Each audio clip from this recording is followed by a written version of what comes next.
तो अभी हाल ही में यूएस सेनेट की एक मीटिंग हुई और उसमें एक इम्पॉर्टेंट सवाल पूछा गया कि क्या ईरान हमारे लिए एक एमिनेंट थ्रेट था?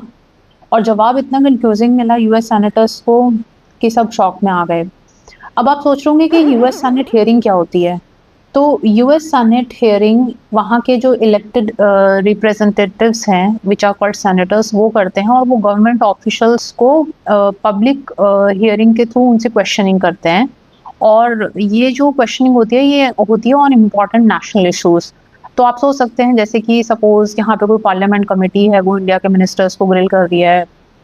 सोचना थोड़ा डिफिकल्ट है इंडिया के कॉन्टेक्स्ट में, but just to give you an analogy. अच्छा, ये जो यूएस सेनेट मीटिंग्स होती हैं इनका जो रीज़न होता है वो बेसिकली होता है अकाउंटेबिलिटी के लिए, इंफॉर्मेशन गैदरिंग के लिए and oversight of executive power. अच्छा, तो ये जो मीटिंग हुई इसमें भाई 4 महारथियों को बिठा रखा था और नाम सुनेंगे तो आप भी घबरा जाएँगे। Director of national intelligence Tulsi Gabbard, director of CIA, director of NSA, defence intelligence agencies director. अब सेनेटर ने सवाल सीधा पूछा कि क्या इंटेलिजेंस ने बोला था कि ईरान हमारे लिए इमीडिएट थ्रेट है? और जो तुलसी गाबार्ड का आंसर था वो ये था कि ये डिसाइड करना प्रेसिडेंट का काम है। प्रेसिडेंट का काम है। यस। तो सेनेटर ने बोला कि ये इसेंशियली आप लोगों का काम है डिसाइड करना कि ये एमिनेंट थ्रेट है या नहीं।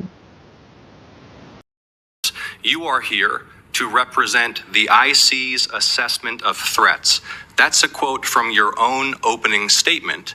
And so my question is, as you're here to present the IC's assessment of threats, was it the assessment of the intelligence community that, as the White House claimed on March 1st, there was a, quote, imminent nuclear threat posed by the Iranian regime? Yes or no? Once again, Senator, the intelligence community has provided the inputs that make up this annual threat assessment. You won't answer the question. It is the nature of the imminent threat that the president has to make that determination based. तो आप सबसे interesting part, Trump बोल रहे थे कि उन्हें strong evidence था जबकि उनकी इंटेलिजेंस एजेंसी क्लियरली बोल रही है कि उन्हें तो पता नहीं था। तो अब रिजल्ट क्या हुआ? वॉर हुई, रीजन अनक्लियर और जवाब वो भी अनक्लियर ही है। Welcome to global politics.